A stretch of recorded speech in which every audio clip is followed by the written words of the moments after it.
네, 여러분 반갑습니다. 경영언론 9주차 강의를 이어가도록 하겠습니다. 네, 중간고사 다른 과목들은 잘 치렀죠? 네, 내용 정리하면서 공부가 좀 됐는지 모르겠지만 저는 이렇게 내용을 책을 읽을 때도 마찬가지입니다. 제가 뭐 저만의 공부 방식이 뭐 여러분한테 도움이 될지 안 될지는 잘 모르겠지만 제가 좀 공부를 해본 바로는 이렇게 한번 읽고 그 내용을 핵심을 밑줄치고 그 내용을 정리하고 그리고 그 내용을 발표까지 하면 머리에 진짜 장기 기억으로 귀에 쏙쏙 남더라고요. 그래서 저는 어떤 중요한 핵심 내용이 나오면 뭐 일반 독서를 하든 어떤 전공책을 하든 그 내용을 따로 정리를 해서 PPT로 만들고 이렇게 발표의 기회를 가지면 상당히 도움이 많이 되어서 그렇게 하고 있습니다. 여러분이 어떻게 보면 시험을 치르기 위해서 공부를 한다라는 부분도 물론 있겠지만 어디까지나 내가 대학에 들어와서 내가 전공한 과목에 대해서 정확하게 지식을 쌓고 그 지식을 통해서 나중에 우리가 지혜를 얻기 위한 그 기초 과정이라 생각하고 공부에 흥미를 좀 가졌으면 좋겠습니다. 어차피 공부는 평생 공부지 않습니까? 어느 순간 잠깐 하고 끝낼 과목이 아닙니다. 그래서 공부를 통해서 자기의 성장과 성수, 그죠? 가치관의 확립 이런 것들이 다 일어나야 되기 때문에 여러분 스스로가 대학에 와서 공부 방식은 고등학교 때까지의 어떤 방식에서 완전히 탈피해서 좀 더 집중하고 반복하고 끈기 있게 여러분이 학문의 길을 열어갔으면 좋겠습니다. 자, 지난 시간에 이어서 8장에 나오는 기업이란 무엇인가 해서 기업의는 이야기했었고요. 오늘 기업의 목적과 그 다음에 기업의 생존 부동식 간단하게 보고 기업의 형태 어떤 게 있는지 알아보도록 하겠습니다. 보통 이제 시험 문제에 기업 형태는 꼭 한 문제씩 두 문제씩 나오니까요. 그 다음에 기업의 목적 한번 보도록 하겠습니다. 자, 기업이 이제 존재하는 이유는 결국은 제품과 서비스를 생산, 결국은 부가가치가 높은 상품을 만들어서 소비자에게 공급을 하는 거죠. 왜 하죠? 당연히 경제적인 이익을 취하기 위함이죠. 그렇게 보면 기업은 어떻게 보면 경제적인 이익을 보기 위한 어떤 조직으로밖에 보이지 않지만 이제는 이 기업을 보는 이 개념 자체가 완전히 폭넓고 또 미시적이 아닌 거시적인 관점에서 기업을 바라보게 되었습니다. 왜 그러냐라고 놓고 보면 그 기업의 흥망성쇠가 그 나라의 국가 경쟁력을 좌지우지하는 시대가 되어버렸습니다. 왜냐하면 기업 자체가 국내 기업이 아니라 글로벌 기업으로 자리매김을 해버렸기 때문에 그 기업이 가지고 있는 이미지가 실추되면 그 나라의 이미지까지도 실추되는 그런 현실이 요즘 현실이 아닌가 생각합니다. 그런 의미에서 우리나라 지금 대표 기업인 삼성이 그 사장, 그죠? 회장이 어떻게 되어 있습니까? 지금 감옥에 들어가 있습니다. 자, 이런 걸 놓고 볼 때 우리 국가 이미지 차원에서 결코 좋은 일이 아닙니다.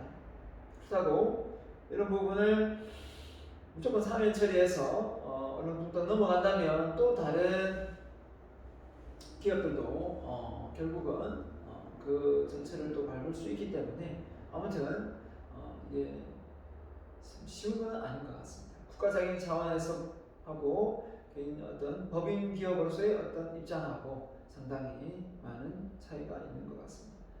아무튼 기업이 정부 정책과 정부와의 어떤 정경유착을 통해서 성장을 도모하려고 하다 보면 이런 많은 비자금과 비리가 일어날 수밖에 없는 것 같습니다. 자, 기업이 기업 활동을 통해서 달성하고자 하는 성과 또는 결과다 이렇게 표현했고요. 그래서 경제적 목적을 달성하기 위해서는 사회의 다양한 자, 이해관계자 협력관계가 필요. 그죠? 이들 모두에게 이익이 분배될 수 있어야 지속적인 협력관계를 유지할 수 있다. 한마디로 얘기해서 오늘날 기업이 추구해야 할 기업 목적은 사회적 부가가치 창출을 통한 이익이다. 한마디로 그 기업이 가지고 있는 그 하나로 덩어리를 보면, 조직으로 보면 아주 간단하지만 이 기업이 성장할 수 있고 발전할 수 있도록 도와주는 익스포트 역할을 하는 많은 이해관계자들도 속해 있는 겁니다. 그렇기 때문에 상호 윈윈해야 맞는 것이지 그 기업만 잘 되고 예를 들면 그 밴드에서 많은 계열회사, 많은 조그만 중소기업들은 어려움에 처해 있다면 이건 문제가 심각한 거지 않습니까? 너무나 독점하기 때문에 생긴 일이라고 저는 봅니다. 그래서 현대자동차가 잘 되면 현대자동차 계열회사들도 어떤 부분에서는 잘 돼야 되는데 현대자동차만 잘 되고 그 계열회사들은 항상 자금난에 시달리고 있다면 이건 문제가 심각한 거거든요. 그렇지 않습니까? 그러면 그런 부분에서 너무 단가를 많이 후려쳐서 결국은 이익이 중소기업에 많이 남지 않도록 대기업이 어떻게든 원가 절감을 위해서 손을 쓰기 때문에 이게 어떻게 보면 대기업 측에서는 월급이 순이익이 많이 나지만 중소기업, 소기업들은 뭡니까? 소상공인 기업들은 재미가 없는 거죠. 네. 이런 점에서 어떻게 보면 그 기업이 가지고 있는 영향력이 크면 클수록 더 많은 또 책임론까지 거론됩니다. 그래서 뒤에 나오겠지만 기업의 어떤 부분에서는 사회적 책임까지 거론하게 되는 겁니다. 그래서 오늘날 기업들이 부가가치 구성, 현재 사업 코스트 비용, 경비, 감가상각비, 미래 코스트, 연구개발비, 협의 부분에서 인건비, 배당금. 자, 부분이 있고요. 자, 비용이죠. 네, 코스트입니다. 자, 참고사항으로 기업의 목적의 변화, 시대적 상황과 사회적 가치의 변화에 따른 변화. 시대가 1970년대하고 지금의 어떤 상황으로, 그죠? 2000년대 들어서서 기업을 바라보는 관점이 소비자의 눈높이가 같을 수 있겠습니까? 그때 그렇지 않죠. 그때는 공급자가 상당히 우위에 있었고 지금은 소비자가 우위에 있습니다. 그래서 소비자가 공급자를 휘어잡고 있습니다. 그만큼 소비자 단체가 만들어져서 공급자의 단가를 후려치고 있습니다. 그런 상황이 되고 있죠. 그게 이제 가능한 게 플랫폼 이 시장 때문에 그런 것 같은데요. 경영 활동을 합리적으로 추구하기 위해서는 사회적 가치에 부합하는 경영이 요구된다. 그래서 사회적 가치가 뭐냐? 결국은 그 기업이 소속해 있는 것도 사회지 않습니까? 그렇기 때문에 그 사회에 해를 끼치면서, 그죠? 어떤 악영향을 주면서 기업의 경제적 이익을 추구한다면 이건 문제가 심각하다라고 보는 겁니다. 그래서 조직 내부의 중심에서 조직 내 외부에 동시에 이제 강조를 하게 되는 거고, 이게 시대가 바뀐 겁니다. 조직 자신의 가치 중심에서 사회 가치 중심으로 사회의 어떤 공해 문제라든지, 그죠? 또 지역 사회가 울산이라는 이 공업도시 이겠죠. 울산 공업도시다. 그리고 막 공장이 밀집돼 있고 오염돼 있고 이런 분위기가 태양강 보십시오. 그죠? 정원 박람회가 열리고 그렇지 않습니까? 또 대공원을 갔을 때 그 분위기 이런 부분은 어떻게 보면 많이 개선된 점이라고 볼 수 있겠죠. 조직의 이윤 추구가 이제는 사회 정당성 이게 기업만의 어떤 이익이 끝나는 것이 아니라 그게 사회적으로 봤을 때 공정한가 제대로 된 어떤 그 과정 속에서 윤리적으로 도덕적으로 어긋남이 없이 추구하는 건가 그 기업만의 어떤 특별한 이익인가 그죠? 기업의 지배 구조를 인해서 어떤 특정 자기 그죠? 계열회사의 어떤 일감 몰아주기식의 어떤 이익인가 이건 다 따져봐야 되는 거죠. 단일 목적론 추구입니다. 그래서 한마디로 기업의 경제성 부분만 초점을 맞췄다면 이제 다원적인 겁니다. 그래서 많은 이해관계자들의 어떤 부분, 그죠? 단순히 그냥 주식회사를 많이 설립하지 않습니까? 그럼 주주들의 어떤 배당도 해야 되고 또 회사 입장에서는 R&D 분야에 연구 개발비도 투자해야 되지만 돈을 많이 남겨두고 부동산도 투자하고 싶겠지만 더 나아가서 직원들의 복지도 신경 써야 되고 또 나아가서 그 지역사회의 어떤 발전에도 도모하게 되는 후원도 하게 되는 그런 상황까지 기업의 입장에서 보면 녹록지 않은 그런 사회적 환경은 맞습니다. 왜냐하면 그만큼 소비자의 눈높이가 많이 높아졌고 이 SNS의 발달로 그죠? 어떻습니까? 많은 정보가 공유되기 때문에 그런 점에서 기업이 가지고 있는 윤리적인 어떤 부분 이런 부분이 많이 널리 알려지고 이미지 차원에서 상당히 관리가 어려운 건 사실입니다. 자, 기업의 목적 충족 경영 개념에서 고객 만족 기업이 뭔가 매출액을 올리고 그죠? 그런 부분에서 기업의 어떤 한정된 부분이 그 제품을 사용하는 고객들이 결국은 기대하는 것과 사용 가치가 일치될 때 고객 만족이 일어나는 것처럼 고객 만족 경영으로 이제 가는 겁니다. 기업 목적에는 생산자 만족이었겠지만 자, 기업의 생산자의 중심에서 소비자 욕구의 품질 향상으로 이렇게 널리 커졌다. 미시적에서 거시적으로 바뀌었다. 이렇게 볼 수 있겠습니다. 자, 그래서 기업의 목적 달성의 원리 부가가치로서 이익이죠. 결국은 인풋 대비 아웃풋이 됐을 때 소비자가 그걸 가치가 있을 때 비용을 가격을 주고 비용 대비 가격을 주고 그죠? 네. 지갑을 열지 않겠습니까? 계량적인 방법으로 도출하는 것을 기업 경영의 성과라다. 일정 기간 동안 경영 활동을 위해 소요된 투입, 얻어진 산출 관계의 차액으로 계산된다. 그래서 이를 화폐 단위로 표시하면 산출은 수입, 투입은 비용이다. 기본, 아주 기본을 이야기하고 있습니다. 그래서 결국은 비용이 들어갔지만 그에 비해서 그 가치가 크기 때문에 더 플러스해서 고객한테 가격으로 책정되죠. 그런데 그 가격을 지불하고도 가치가 크기 때문에 소비자는 사는 겁니다. 맞죠? 자, 그래서 기업 경제의 과제 이익 또는 부가가치를 정리하기 위해서는 수익을 증대시키든지 비용을 감소시키든지 그래서 비용을 낮추든지 수익을 증대시키든지 해서 기업의 경제성을 도모해야 되겠죠. 그래서 영업이익을 증가시켜야 하므로 판매 수량을 증가시키든지 아니면 판매 가격을 올려서 그렇죠? 수익을 더 많이 남기든지 그렇게 하면 되겠습니다. 기업 경영의 관여는 고부가가치의 창출, 즉 부가가치의 생산성을 높이는데 도와야 한다라는 겁니다. 그래서 고부가가치 산업이 뭐냐라고 놓고 보면 결국은 왜 농산물을 많이 만들어서 예를 들면 우리나라가 쌀을 많이 만들어서 쌀을 수출한다 이렇게 가정해 볼게요.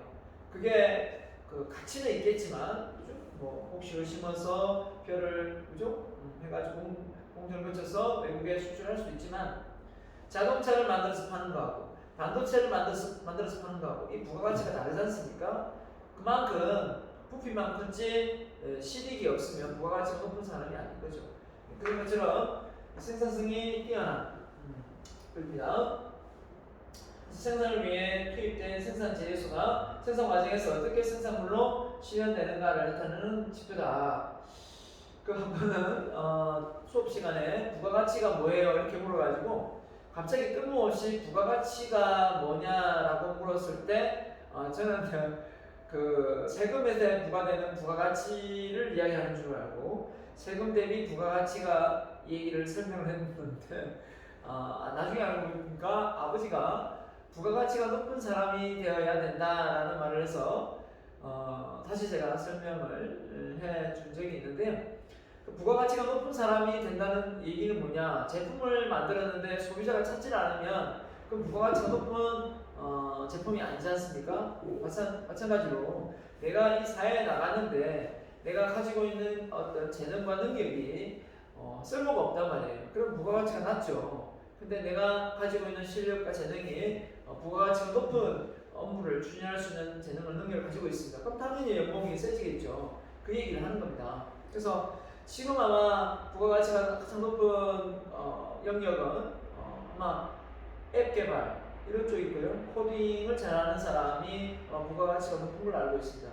연봉이 한 2억부터 시작하더라고요. 그래서 우리가 남들이 뭔가를 해냈는데 그 속에서 내가 아무리 부가가치가 높다 하더라도 그죠? 뭐 예를 들면 머리를 깎는가 하고 뭐 의사가 수술하는가 하고 시간이 많이 할애했을 때 부가가치가 높은 건 사실 의사가 수술했을 때 마진율이 높겠죠. 하지만 무조건 부가가치가 높다고 해서 내가 피를 싫어하고 그죠? 이런 걸 싫어하는데 내가 의사가 됐다고 행복해할 수 있겠습니까? 항상 곤욕이겠죠. 어려움을 처할 겁니다. 그런 것처럼 물론 부가가치도 높은 일을 하는 건 맞지만 본인의 어떤 관심 분야와 적성도 고려하고 부가가치를 높일 수 있는 것도 생각을 해야 되지 않겠는가 제 개인적인 생각입니다. 자, 노동 생산성, 그죠? 노동력 투입 대비, 그죠? 결과물이 줘야 되니까 1인당 생산해낼 수 있는 양의 어떤 부분입니다. 그래서 생산성과 합계 표시. 자, 그래서 알면 되겠고요. 그 다음에 부가가치 생산성. 예. 종업원 1인이 기업에서 기여한 기여가치, 부가가치를 측정하면서 계산된다. 부가가치 생산성, 종업원 수 대비 부가가치가 어떻게 되느냐, 이렇게 되겠죠? 기업의 경영활동에 의해 새로운 창출된 가치로 기업 매출액에서 외부 구입, 그죠? 외부의 제품 구입하죠. 구입 가치를 제공 공제한 후 자기 회사에서 새로이 창출한 가치다. 그래서 원가가 그죠? 있는데 그 원가 대비 소비자가 그 사내 보니까 종업원들이 어떤 제품을 공정을 거쳐서 부가가치가 높게 만들어내면 원가 대비 가격을 더 많이 받을 수 있는 거 아닙니까? 순부가가치하고 총부가가치 이렇게 나뉘는데요. 기업이 창출한 순부가가치 계산에는 공제법, 가산법 등이 있다 이렇게 되어 있고요. 자, 그래서 총부가가치는 순부가가치 플러스 감가상각비를 포함한 거다. 좀 알아두시면 될 것 같습니다.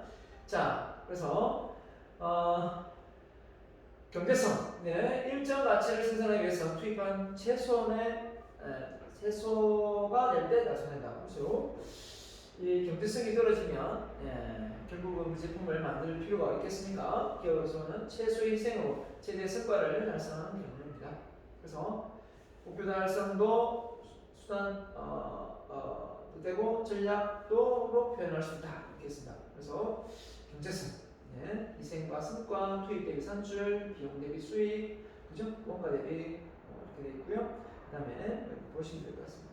어려운 거 없죠? 그 다음에 수익성, 바로 수익성, 자본 대비 이익이 얼마냐, 그죠? 이익률이 자본 이익률이 얼마냐, 자본 회전율 대비 매출액 이익률 곱하기 이렇게 표현하기도 하고요. 총 자본 이익률, 총 자본의 순이익이, 자기 자본에서 순이익이 얼마냐, 자기 자본 이익률 이렇게 되고요. 그래서 이익 극대화의 원칙은 투자자 우선주의를 원칙으로 하는 것으로 현대사에서는 현실성이 없다. 무슨 말이냐? 무조건 이익을 많이 보려고 하다 보면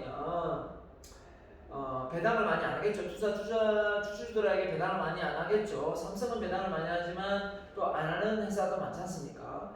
배당주가 이제 오르는 건 당연한 거고, 자, 그런 것처럼 투자자와 이해관계자 집단에게 동시에 만족을 줄 수 있는 형태로 수익성 개념이 요구된다라는 겁니다. 그래서 기업이 단순히 이익을 본다, 많이 배당을 안 하고 그냥 남기면 이익이 많이 되죠. 그렇게 했을 때 기업의 어떤 또 투자는 다음부터 계속 일어날 수 있겠습니까? 안 일어나죠. 미래 가치는 또 떨어지는 겁니다.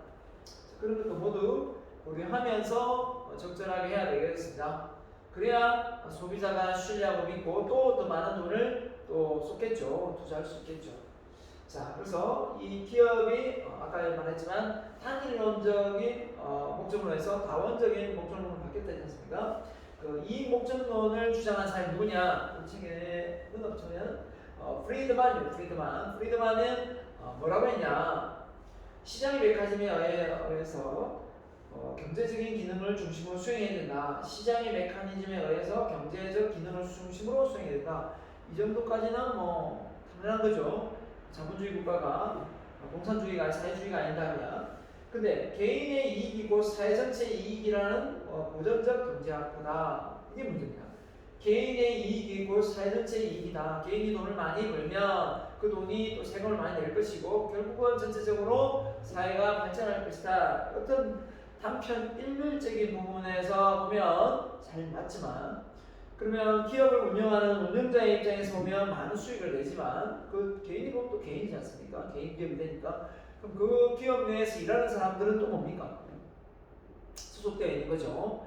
사장님이 자기 이익을 많이 내기 위해서 직원들의 월급을 많이 관치하거나 잘 안 주고 절대 안 주고 막 이렇게 한다면 문제가 되겠죠.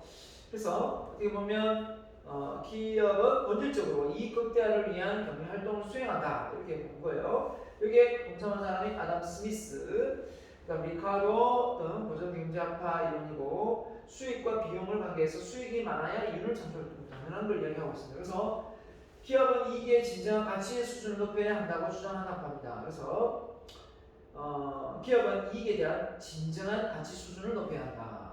이익에 대한 진정한 가치 수준. 그러니까 한마디로 무조건 단일화된 이익 목적론하고 반대되는 의견들입니다. 볼까요? 자, 적정 이윤. 기업의 이윤 추구 목적론에서 적정 이윤을 추구해야지 무조건 이윤을 목표로 해서는 안 된다. 라고 한 게 D입니다. D. 기업 목적은 이해관계에서 상호간 이익을 공유하는 적정 이윤을 남겨야지. 그러면 안 된다. 그 다음에 사이먼은 만족이윤. 만족이윤을 주장하는 사람은 사이먼. 그죠? 적정 이윤은 빈. 알아두세요. 시험에 나오면 나올 수 있습니다. 기업의 이익을 기업이 생존하는 데 요구되는 수준에서 만족해야 된다. 기업이 생존하는 수준에서 만족해야지 더 많은 이익을 취하다 보면 나중에 탈이 난다. 오히려. 그 다음에 필요 최저 이유. 피터 들을 거. 경영의 아버지로는 미국의 기업의 유지를 위해 최소한의 이윤만을 추구한다. 필요 최저 이윤을 주장한 사람이 피터 드러커. 기업은 이해관계 집단에서 사회적 책임을 성실히 수행해야 된다. 기업은 이해관계 집단에서 사회적 책임을 성실히 수행해야 된다. 쿠팡이 많이 문제되고 있는 게 분명히 회사 매출도 많이 올라가고 잘 되고 있긴 한데 그 관계되어 있는 업체들한테 뭡니까 자금을 빨리 공통하지 못하고 되고 한 달, 두 달, 석 달 만에 이렇게 뭡니까 그 납품을 단가를 이렇게 쳐주고 이렇게 하더라고요. 자, 그런 부분에서 많이 어려움이 있죠, 그죠? 자, 그래서 그들만의 메커니즘을 따르면 자, 문제점이 뭐냐까요? 이 목적론의 문제점은 사회 변화에 순응하지 못하죠. 사회가 요구하는 바가 기업이 요구하는 바가 다를 수 있지 않습니까? 소비자 이익관계자의 기대하는 요구를 충족시키는 소비자 불만족이 생길 수밖에 없다 이렇게 보는 거죠. 그 다음에 단순히 수익과 이익 관계만을 강조하는 것은 또 다른 가치를 잃는 것이다. 아니 그 기업이 다리를 건설한다, 그 사회 발전, 지역 사회 발전 위해서 그죠? 기부를 한다, 또 복지관을 건립한다, 또 공원을 그죠? 지어서 기증을 한다. 이렇게 했을 때 기업으로서는 엄청난 마이너스였습니다. 그렇게 하는 그 자체가 예를 들면 그 차박 그죠? 네, 태풍 왔을 때 그때 많은 기업들이 이런 중소상인들의 그 태풍 피해를 좀 도움을 주고자 그죠? 이렇게 많이 헌금을 했다고 해야 되나요? 기부를 했었거든요. 자, 그런데 그런 게 전혀 없다면 어떻게 될까요? 그런 게 전혀 없다면, 그런 게 전혀 없다면 결국은 그 지역이 어떻게 되든 간에 나하고는 상관없는 일이다라고 칩을 해보겠죠. 결국은 그 기업이 그때 그 당시에 그 돈이 나가지 않기 때문에 순이익으로 잡힐지 모르지만 그 기업이 가지고 있는 이미지 차원에서는 변동이 없겠죠. 근데 그렇게 기부를 많이 하고 또 활동을 함으로 해서 기업의 브랜드 가치도 올라가고 또 종업원들의 사기도 올라갑니다. 아, 우리 회사 사장님이 이런 마인드를 가지고 있구나. 아, 내가 이 회사에 근무하는 게 정말 자부심을 느끼게 된다는 겁니다. 이것 자체가 벌써 종업원들이 마음을 안정적으로 가져가면서 그 기업 내에 자기의 어떤 그 책임감도 다하고 주인의식도 가지고 또 뭡니까? 신뢰가 형성되어서 자기 가지고 있는 어떤 암묵지, 이 형식지로 만들어낼 수 있는 그런 기회도 되는 거거든요. 근데 그런 어떤 이익적인 측면에서 너무 이렇게 수익적인 부분을 따지면 자, 회사가 잘 될 때가 있고 안 될 때가 있지 않습니까? 안 될 때는 허리띠를 졸라매지만 그죠? 잘 될 때는 또 수익적인 부분에서 또 인센티브를 줘야 되는데 잘 될 때든 안 될 때든 똑같다 그러면 누가 열심히 하겠습니까? 공산주의의 다른 게 뭡니까? 수익이 많으면 더 많이 배분되는 거고 수익이 적으면 같이 줄어들어서 허리띠를 졸라매는 게 원래 상식이건만 뭐 이래도 저래도 뭐 변화가 없다 그러면 결국 열심히 안 하게 된다는 거죠. 경영자는 합리적인 행동에 경제인으로 파악한 것이 문제다. 그래서 경영자가 합리적인 경제인이 되기는 어렵다라는 겁니다. 왜냐하면 팔이 안으로 굽고 자신이 그 계열사의 이익을 도모하는 경우가 많기 때문에 그럴 수도 있습니다. 왜냐하면 경영자의 가치관 차이로 반드시 합리적인 행위를 한다고 볼 수 없기 때문에 이게 어떤 측면에서는 제도적인 어떤 시스템이 만들어져서 그 경영자가 갈등하지 않도록 좀 이렇게 도모하는 것도 중요합니다. 그렇죠? 그래서 예를 들면 뭐 장애인을 고용을 여성의 고용의 차별성이라든지 이런 부분이 그렇게 제도적인 측면에서 필요하고 어느 중견기업일 경우에 뭐 어떤 그 복지를 의무화시키는 경우가 많거든요. 그래서 규모가 적을 때 하고 규모가 클 때 하고 이런 부분에서 제도적인 어떤 장치가 없으면 뭐 해도 그만 안 해도 그만 이런 거 아니니까 그런 부분에서는 이제 국가 차원에서 이게 제도가 법규화되어야 된다라고 보는 겁니다. 자, 최근에 보니까 존 바이든이 부자세를 매기자, 부자세를 올리자라는 내용의 그 기사를 본 적이 있습니다. 그럼 또 역시 마찬가지입니다. 정부가 나서서 그렇게 하지 않으면 부자들이 그냥 알아서 많이 나누면 되지만 그 정부가 어떤 규정을 이렇게 만들어서 또 이제 전세를 하죠. 특정 이유 말하는 대로 자기 자본이자 기업 위험 보상료 정도 그리고 기타 이익으로 구성되는 기업의 유지 존속을 위해 필요 최저 비용입니다. 최저 비용은 가지고 있으면 되지 않느냐. 그래서 기업 유지 존속을 위해 안 되면 안 되니까 최저 비용으로 반드시 인수해야 된다. 특정 이유를 주장했고요. 자, 그다음에 피터 드루커가 이야기했죠. 자, 뭐라 했습니까? 필요 최저 이유. 좀 헷갈리면 안 됩니다. 그 앞에서는 뭐라 했습니까? 필요 최저 비용입니다. 존속의 필요 최저 비용을 이야기했고 피터 드루커는 필요 최저 이윤이 있어야 된다. 이 말을 한 사람이 피터 드루커입니다. 자, 그래서 기업을 유지하는 데 필요한 최소 이윤이 있어야 되겠죠. 자, 그래서 미래의 코스트. 기업이 미래에 부담하지 않을지 모르는 위험을 해결하기 위하여 필요로 하는 비용입니다. 그래서 대체가 있거나 부식화되거나 진보화되거나 시장의 위험이 있거나 불확실성에 대한 어떤 미래의 코스트를 미리미리 대비를 해야 된다는 거죠.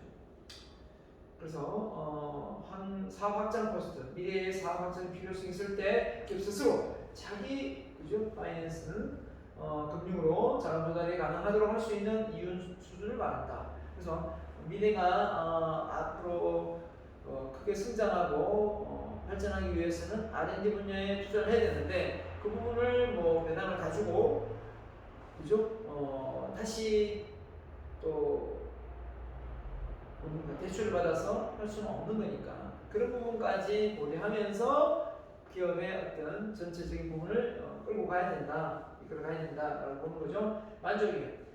기업의 욕구 수준은 끝이 없죠. 그래서 기업 욕구 수준이란 최소 기업의 생존을 보장하고 기업이 과거에 달성한 정상 이윤을 커버할 수 있는 그죠? 이런 수준에서 만족해야 된다. 그래서 만족 이유는 기업의 욕구 수준에 의해 결정되며 기업의 욕구 수준은 또한 기업의 내외 여건에 의해서 제약되기 때문에 일관성 있는 이윤의 수준은 되지 못한다. 그렇기 때문에 그래서 때에 따라서는 상황에 따라 바뀔 수도 있다. 그래서 기업의 선택에서 최소한 수익성은 나에게 돼. 기업의 선택 원리, 수익성. 그 다음에 경영의 선택 원리에서 경제성. 생산성 이렇게 높아지게 되는 겁니다. 결국은 일단 수익이 나야 되는 거고 거기서 경제성이 있느냐 생산성이 있느냐 이렇게 따진다는 거죠. 자, 그래서 결국은 기업은 뭡니까? 이익을 보려고 하잖아요. 그죠? 그렇습니까? 비용이 얼마 들어갔는데 수익이 얼마냐? 수익에서 비용이 들어간 걸 빼면 당연히 이익이 되니까 결국은 기업은 어떻습니까?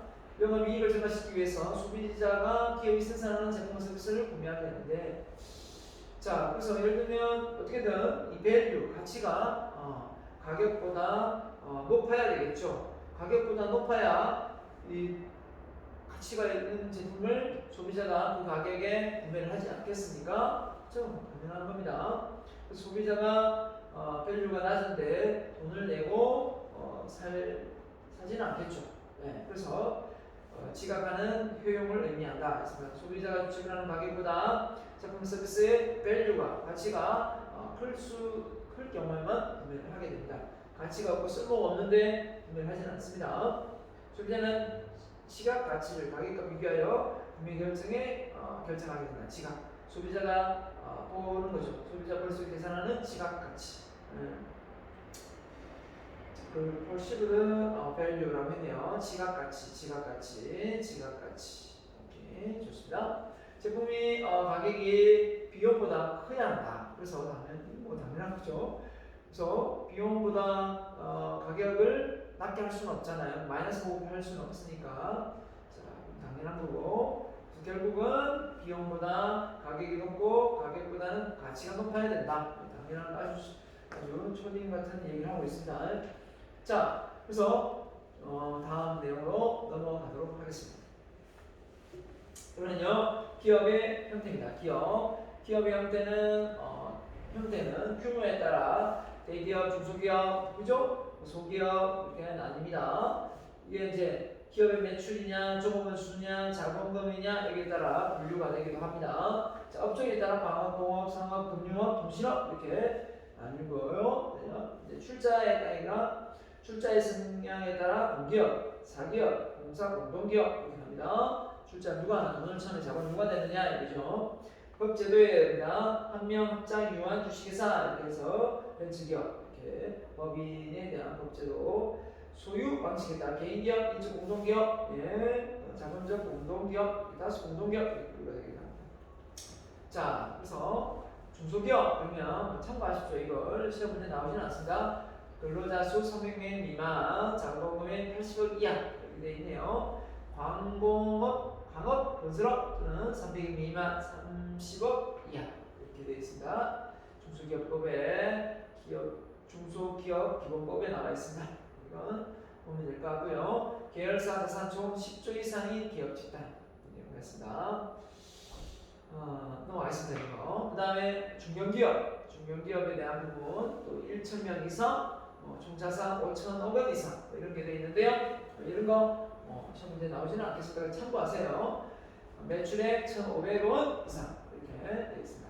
그래서 자, 기업 형태 좀 알고 가야 될 게 이제 이런 부분이죠. 자, 사기업, 공기업, 공사 공동기업 이렇게 나와 있고 특수회사 이렇게 되고 사기업, 공기업 알죠? 사기업 안에는 자, 개인기업이고 공동기업이 있다.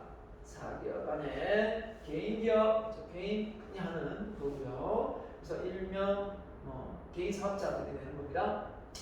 그 다음에 공동기업 안에는 인적 공동기업 자 이렇게 되어 있고요. 다수 공동기업에서 협동조합, 주식회사 이렇게 나와 있습니다. 자, 그래서 한 명 합자 유한 2인 이상 하기 때문에 이렇게 주식회사는 여러 사람이 합니다. 자, 그래서 다수 공동기업 이렇게 분류가 되고요. 공기업은 아마 다 알 거고요. 자, 그래서 방금 말한 사기업 중에 개인기업. 자, 개인기업을 창업할 거냐, 법인의 다수 공동기업을 창업할 거냐, 이게 이제 관건인데, 예를 들면 기업의 규모가 커지지 않고 매출이 크게 올라가지 않는 차원이면 개인기업 창업은 맞습니다. 왜냐하면 세금을 덜 낼 수가 있죠. 그런데 개인기업을 창업했는데 매출이 엄청 올라가고 이게 커질 것 같다. 법인을 하는 게 낫습니다. 오히려 세금이 감면되기 때문이죠.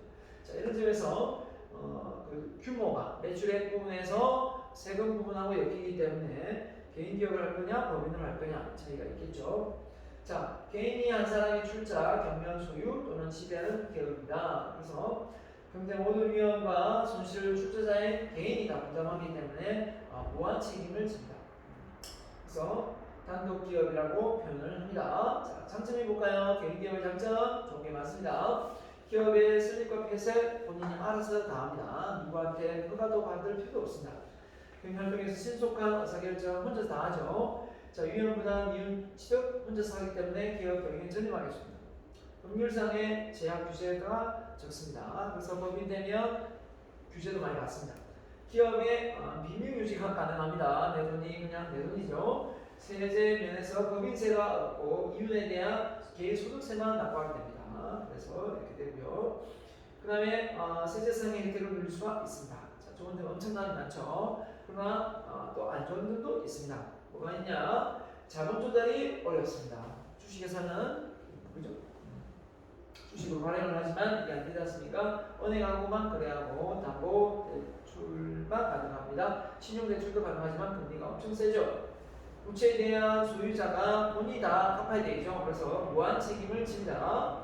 기업의 규모가 커지면 어떻게 됩니까? 관리 한계가 있습니다. 이 전문가적인 면에서 다수의 의견이 나온 거하고 개인의 어떤 머릿속에서 나온 거하고 차원이 같을 수가 없겠죠. 그런 측면에서 한계가 있을 수밖에 없는 거고요. 기업의 운명이 경영자인 기업가의 한 사람에 좌우됩니다. 맞죠? 그렇기 때문에 기업 운명이 경영자 한 사람에 의해서 좌우되기 때문에 결국은 승계가 어렵다.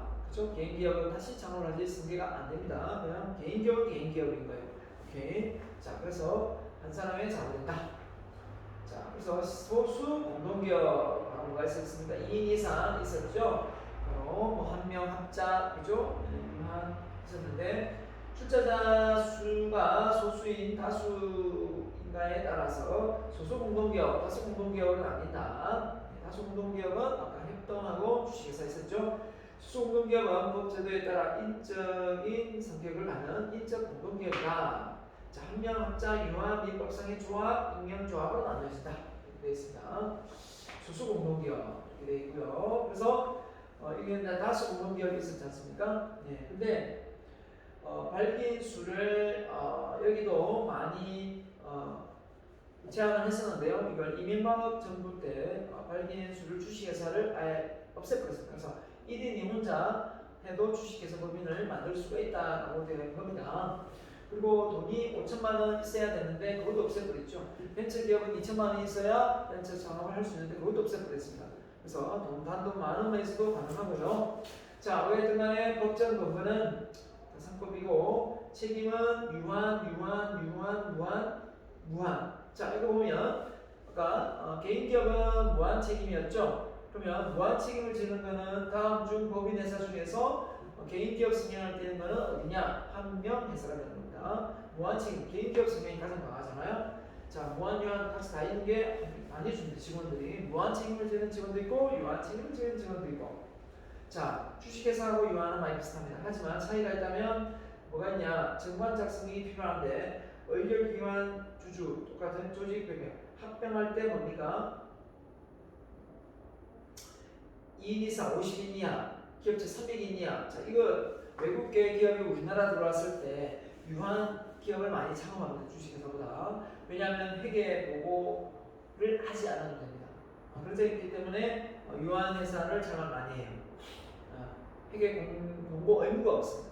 근데 주식회사는 회계 공고 의무가 있거든요. 네, 그렇기 때문에 유한 회사보다는 주식회사를 선호하지 않죠. 외국계 기업들. 왜냐하면 돈을 많이 벌어가지고 그 돈이 어떻게 벌렸는지를 공개적으로 공지하지 않으면 되니까 일간지에.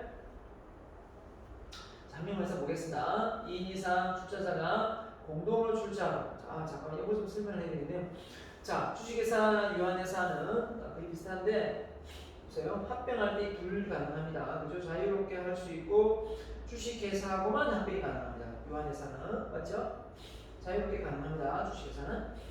근데 합자하고 하면 전 사원 동의를 얻어야 됩니다. 합병을 하려면 전 사원 동의 필요합니다. 어렵겠죠. 전 사원이 합병하기 중 한 명 중에 하기 싫다는 다른 겁니다. 근데 한 명의 조직 변경은 유한회사로 조직 변경합니다. 주식회사에서 조직 변경 가능합니다. 이 둘이 왔다 갔다 조직이 가능하고 한 명과 합작도 왔다 갔다 가능합니다. 맞죠? 네. 이런 부분이 차이가 있습니다. 합자는 유한책임, 무한책임제는 사원이 둘로 나뉜다 했습니다. 자, 그다음에 한명회사 연대 무한책임제도 했습니다. 공동으로 사원은 기업의 절대적인 책임을 지기 때문에 무한책임 사원이다. 그래서 법인 중에서 개인사업적인 무한책임을 지는 법인은 한명회사다. 혈연관계에 있어서 유사관계가 있는 사람들이 이루어진다. 그래서 친족들이 같이 뜻을 모아서 힘든 시간에 부부가 여기까지 됩니다. 개인 기업의 특성을 지니고 있으며 자본 조달 한계로 소규모 기업의 적당한 기업의 형태다. 그랬을 때 법인이지만 소규모로 될 것 같다. 한명 회사를 찾으면 됩니다. 합작 회사는 볼까요? 자, 무한 책임을 지는 회사와 유한 책임을 지는 회사가 사원이 따로 있습니다. 그 책임 크기 때문에 차이가 있고요. 유한 책임 사원은 책임이 한정되고 일상 업무는 수행하지 않고 출자분에 대한 배당만 받는다. 그래서 한마디로 해서 출자분에 대한 돈을 자기가 투자한 금액에 대한 배당만 받는 경우도 있다. 이죠. 업무에서 수행 업무에 관여하는 직원도 있고 업무에 관여하지 않는 직원도 있다. 이죠. 무한책임 사원의 지분은 전 사원의 동의가 없이는 양도가 불가능하다 했죠. 무유한 책임 사원의 지분은 무한책임 사원의 전대 동의가 있어야 양도가 가능하나 주식과 같이 유통성이 없어 제한된 규모의 기업에 적당하다. 자, 그 다음에 유한회사입니다. 주식회사와 가장 많이 비슷한데요. 자, 규모가 어떻습니까? 사원이 50인 이내에 상부의 사원이 50인 이내 이렇게 표현이 되어 있네요. 아까는 또 뭐 300인 돼 있는데요. 자, 이런 부분은 자, 볼까요? 그 다음에 특별한 사정이 있는 경우는 사원의 수를 50 이상으로 증가 이렇게 되어 있네요. 그죠? 네. 이게 법 제도가 계속 자꾸 바뀌기 때문에 자, 아무튼 비교적 소수의 사원과 소수의 자본으로 운영되는 중소규모의 기업 적당한 형태다. 이게 있고요. 전 사원이 유한 책임을 진다는 의미에서 주식회사 비슷하다. 복잡한 법적 절차를 피하기 위해 주식회사의 축소형이다. 그래서 뭐가 좋다 했습니까? 한마디로 공고 의무가 없다고 했습니다. 유해상 기업을 공개할 의무가 면제되기 때문에 맞죠? 유한회사는 기업을 공개할 의무가 면제되기 때문에 재물 재산 목록, 대차 대조표, 손익계산서, 영보고서, 주비금 이익 배당안, 사원 멘부, 의사록을 공개할 필요가 없다. 역시 중소기업에서 적당한 기업 형태다. 이런 점이 이걸 또 악용해서 우리나라에 기업이 들어와서 외국계 기업이 들어와서 돈을 얼마나 벌고 나가는지도 모르는 경우도 허다하게 있다고 합니다. 자, 민법상의 조합 볼까요? 자, 조합은 2인 이상 공동 출자하며 조합 구성 모두가 업무 집행에 대한 무한 책임을 진다. 유한 책임도 아니고 법인이 아니기 때문에 권리 의무가 주체인 조합이 아닌 조합원이 되고요. 자산 또한 조합원이 아닌 조합원의 공동 소유입니다. 민법상 조합이 설립되는 경우 일시적 거래에 공동 경영을 할 목적으로 자, 공사체 주식을 공동으로 인수하여 정권 인수단을 결성할 경우에 그 다음에 사업을 창설할 때 과도적 형태 프로젝트 같은 단기적 사업의 형태의 조합을 설립한다 이렇게 되어 있습니다. 자, 임명조합 말 그대로 본인의 이름을 거론하지 않고 출자하는 경우입니다. 영업을 위해서 출자를 이행하고 영업에서 얻게 되는 이익을 배분한다는 계획을 규정하기 때문에 보통 임명조합은 개권자의 위치에 있어서 표면에 나타나지 않는다. 임명조합 자기 이름이나 상표를 기업에 상용할 경우 만약에 임명조합원도 무한책임자가 된다. 유한책임자에서 그만큼 책임이 무거워진다. 이죠. 비법인이며 합자회사는 법인이라는 점에서 차이가 있다. 자, 다시 공동기업 바로 주식회사입니다. 기업의 소유와 지배 면에서 경영이 직접적으로 관여하지 않는 다수로부터 그에게 자본을 돈을 이제 주식을 발행해서 자본을 가져오기 때문에 다수 공동기업이다. 회사가 주주가 되면 그 회사 주인이 주주 아닙니까, 그죠? 전 경영자를 관리하는 주식회사와 협동조합이 있다. 그래서 주식회사 한 명 합작에 발전하는 거 자본주의 체제에서 대규모 직격을 하는데 대규모의 자본을 조달할 수 있는 수단이다. 그래서 기업의 규모가 커지고 투자자를 모아서 기업의 규모를 크게 하고 싶으면 주식회사가 돼야 됩니다. 그래서 거의 대부분 법인은 주식회사가 많습니다. 자본의 공동기업의 대표 형태로 다수인의 출자에 생성된다. 다수인으로부터 대규모 자본을 조달하는 동시에 위험을 분산할 수 있고 전문 경영자, 그래서 전문 경영자를 들여서 또 관리할 수 있기 때문에 이것도 편리합니다. 그리고 그 회사를 또 전문 경영에게 넘겨줄 수도 있고, 그렇죠? 그렇습니다. 빌 게이츠도 자기 마이크로소프트사를 발머에게 넘겨주면서 폐업을 한 게 아니죠. 자, 주식회사의 특징, 유한제도. 그렇습니다. 먼저 주식회사는 유한책임 제도를 갖고 있습니다. 주주는 출자에게 주식금을 한도로 회사의 자본 위험으로부터 발생하는 채무에 대해서 책임만 진다. 그죠? 주식금을 한도로 한 자본금, 그만. 그래서 특징은 자본 정권화가 있지만 주식을 발행해서 투자 자금을 많이 투자 받을 수 있다는 거죠. 안정적으로.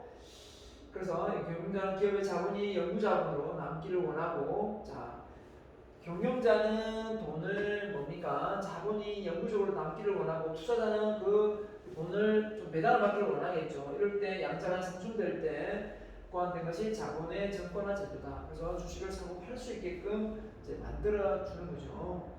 팔 사람 팔고 남 사람 남고. 자, 주식의 특징이 뭘까요? 소유와 경영에 뭐가 된다? 무조건 소유와 내 것이다. 이렇게 개인의 회사하면 주식회사는 소유와 경영이 분립니다. 그래서 회사 법인은 주식회사 발행했다면 설립했다면 회사 내 거 아닙니다. 회사 돈 마음대로 들고 오면 안 돼요. 근데 우리나라의 이런 관행은 아직 좀 많이 고쳐져야 됩니다. 회사 소유의 기능을 주주로 맡기고 경영직 기능은 중력 전문 경영자에게 맡기면 됩니다. 근데 우리는 어떻게 합니까? 자기 자녀를 맡고서 회사의 사상으로 앉히죠.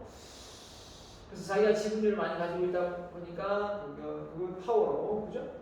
중력 제도 또는 대리 경영 제도라고 한다. 예. 장점 볼까요? 자, 유한 책임을 집니다. 소유권 이전이 용이하죠. 누구한테 전문 경영을 맡길 수 있고 조직의 수명이 계속 길어질 수 있습니다. 대규모 자본 조달에, 그죠? 주식을 발행하면 되니까. 그다음에 전문 경영을 돌리면 되고요. 장점, 그래서 유한 사업의 경우 자본 조달 용이하고 유한 책임지고 주식 낮은 세율, 양도세 투가 주식을 상장 후에 양도하면 세금이 없다. 주식을 상장 후에 양도하면 세금이 없다. 이걸 이용해서 삼성 이건희 회장이 이재용에게 삼성 에어랜드 주식을 막 이렇게 양도해주고 그랬습니다. 그래서 말들이 많아져 세금 안 내려고 별짓을 다 한다고 그러면서 주식회사의 장점은 뭐냐? 회사 설립하는데 설립 시 법인이기 때문에 정말 작성하고 공정을 받아야 되기 때문에 복잡하죠. 그래서 비용이 좀 들고요. 세금이 좀 종류가 많습니다. 법인세가 있고 따로 또 세금을 이중을 냅니다. 정부 규제가 많고요. 그 다음에 경영에 대한 비밀 유지가 어렵습니다. 자기 개차 대표를 공개할 의무가 있기 때문에. 왜냐하면 그걸 통해서 주주들이 이제 주식에 대한 투자를 할 수 있는 부분이기 때문에 그렇습니다. 기업활동에 대한 전반의 변경에 대해서 무작정 바꿀 수 없습니다. 이랬다 바꿀 수 없고 회의를 해서 소집해서 주주 총회 때 바꿀 수 있는 겁니다. 그죠? 마음대로 바꿀 수가 없습니다. 자, 그래서 단점은 뭡니까? 이자를 받아야 된다. 대표자가 자금 개인 용도로 자금을 써도 이자를 받아야 됩니다. 그래서 이자를 받아야 하는 건 세상의 불이익이다. 근데 사실 이렇게 하는 사람이 몰래 갖다 쓰죠, 이거. 자, 회사 설립 시 창업 절차 복잡하고 신속한 의사결정, 갑을론박 많은 주주들이 자기 의견을 냅니다. 설립 시 5천만 원 이상 있어야 되는데 이거 폐지됐습니다. 2009년도에 벤처 기업도 설립 시 2천만 원 이거 폐지됐습니다. 자, 정관에 들어갈 내용인데요. 정관에 들어갈 내용은 그렇게 복잡하지 않습니다. 사업 목적, 상호, 그죠? 주주 한 주금에 얼마나 할 건지, 주식 보통주, 우선주를 할 건지, 그죠? 네. 그다음에 돈 우선주는 뭡니까? 그 의결권이 없죠. 없죠. 네, 보통주는 있으나. 그다음에 회사의 공고 방법입니다. 어떻게 어디에 어느 일간지 할 건지, 발기인 설명과 주소, 주민등록번호를 또 뭡니까? 좋습니다. 자, 주식회사 그래서 주주총회를 통해서 뭡니까? 최고 의결을 하고 이사회를 통해서 뭡니까? 다양한 뭡니까? 업무 집행에 대한 의사결정을 내립니다. 그렇죠? 그다음에 감사 보고에서 또 감사를 받죠. 네, 이렇게 2년이 임기가 있습니다. 그래서 이런 다양한 걸 해야 되기 때문에 주식회사를 운영할 때 규모가 적다면 굳이 주식회사 할 필요 없이 개인 기업을 하는 게 낫겠죠? 자, 기업 공개 조건부 지주제도. 네, 한마디로 일반 투자자에게 자사에 투자를 하도록 유인하기 위해서 자산의 상태, 성과를 공고합니다. 그죠? 일반적인 공고하고 조건부 지주제도. 조건원에게 자기 회사 자사주를 배당을 해주죠. 자, 배분합니다. 자사의 주식을 무상으로 정리하거나 유가 증권으로 취득하게 하되 장기 대부나 급여 대신으로 주식을 갖게 합니다. 현재 자동차도 사원들에게 주식을 나눠주고 뭐 했었습니다. 자, 지금 하고 있는지 모르겠는데요. 자, 협동조합입니다. 자, 중소기업인 소비자, 소규모 생산자, 민간인들이 경제적 약점을 보완하기 위하여 상호협조와 협동정신을 바탕으로 공동 출자한 겁니다. 협동조합인데요. 특징이 개인주의가 아닌 협동주의, 영리보다는 상호 구조를 목적으로 합니다. 그래서 주식회사하고는 좀 다르죠. 그래서 뭔가 동거라 되겠다기보다는 조합원 일이 주식회사의 한 주, 한 표 달리 종업원을 중심으로 출자액에 상관없이 결국은 주식회사는 어떤 한 주당 한 표의 의사결정 권한이 있다면 여기는 출자액에 상관없이 무조건 1인에게 한 표를 준다는 겁니다. 네, 주주의식이네요. 협동조합은 영리가 아닌 이용주의 원칙, 그러니까 조합원이 이용과 편익을 제공하는 목적으로 되기 때문에 이용주의 원칙을 따르고 있다. 소비자협동조합의 형태가요. 소비자협동조합, 자, 그 다음에 공무원 연금 매장, 의료보험조합 이런 것들이 소비자협동조합이고요. 생산자협동조합은 생산자들의 판매조합, 구매조합, 이용조합, 생산조합 등이 있다. 그 다음에 신용협동조합, 그렇죠? 신용협동은 조합원들과의 자금을 경제적인 상호구조를 도모하도록 조직된 서민금융기관이다. 이렇게 있습니다. 참고하시면 되겠습니다. 자, 공기업 모를 바가 없죠. 공기업. 자, 국가에서 왜 공기업을 민간으로 넘기지 않고 공기업을 했을까? 공산주의는 아닌데 결국은 공공의 목적이 훼손되면 국민들에게 큰 피해가 초래되기 때문에 수도가스 전화기 이런 항만 이런 게 개인 기업이 운행하고 싶다 안 하고 싶다 해서 중단되면 안 되지 않습니까? 국가가 관리해서 이런 은행들이 문을 닫고 싶다 해서 대모에다 닫아보면 안 되잖아요. 그죠? 그렇기 때문에 이런 부분에 대해서 우리가 국가가 관리하라 해서 공기업이 만들어졌는데 중요한 것은 이게 많으면 공산주의가 사회주의가 되는 거고요. 자, 그렇다고 해서 이 공기업이 투명하냐? 투명하지 않아가지고 LH, 한국도시공사 결국은 문제가 됐죠. 네, 그런 것처럼 이 국민의 또 망신을 당하는 경우도 많이 있습니다. 자기들끼리 그 정보로 다 해먹는 거죠. 또 담배인상공사 역시 KTNG도 마사의 일부도 다 공기업에 속합니다. 자, 그다음에요. 조폐공사 역시 공기업이죠. 자, 이런 공기업이 여러분의 취업을 하려고 진작 예를 많이 쓴다. 왜 연봉도 높고 직장도 안정되고 하기 때문이죠. 그렇죠? 하지만 너무 그렇게 안정적인 것만 추구하지 마십시오. 여러분이 가지고 있는 끼와 재능이 모험을 했을 때 훨씬 더 발휘되는 부분도 없잖아 있는 부분이 있기 때문에 무조건 공무원 공기업 위주로 지망할 필요는 없습니다. 그래서 공기업은 기본적으로 행정기업, 법인기업으로 나뉜다 그랬습니다. 행정기업은 국가 또 지방 공공단체가 필요한 자금을 전액 출자하고 운영 기획기관 직접 기업, 정보통신산업, 철도산업, 시형 수도에 여기에 속한다. 그래서 행정 한마디로 전체적인 출자금은 국가가 필요한 자금을 전액 출자하고 또 운영도 행정기관이 직접 기획한다. 법인 또 있고요. 자, 법인 기업체는 국가 공공단체에서 정부의 지분율이 50% 이상의 기업, 법인 기업, 정부 투자 예산하에 관리가 되겠네요, 그죠? 주식회사 형태로 공사, 공단, 금고, 산업 등 특수 형태를 갖추고 있다. 공익사업, 자, 공공의 이익을 전제하기 위하여 전기철도, 수도가스, 전화기 이런 거죠. 공중의 일상생활에 밀접한 관계를 갖고 있는 서비스를 실시하나 영가로 제공하는 사업을 진행한다. 그래서 만약에 도시, 가스, 뭐 전기 이런 부분이 근데 여기 이제 공기업이 되지 않는 게 바로 석유 이렇게 빠져 있죠. 그러다 보니까 석유 값이 어떻게 보면 세금이 그거는 세금을 많이 거두려고 하는 목적도 있는 것 같아요. 만약에 이 기름도 만약 국가가 운영을 한다면 세금을 많이 거둘 수는 없을 것 같은데 모르겠습니다. 자, 아무튼 국가 규제를 받는다. 그래서 공기업 사기업 형태를 취하고 있습니다. 이 사업은 공기업이기도 하면서 뭡니까? 사기업 형태도 취하고 있다. 자, 여기까지 하고요. 9장에서 다시 강의를 이어가도록 하겠습니다. 네.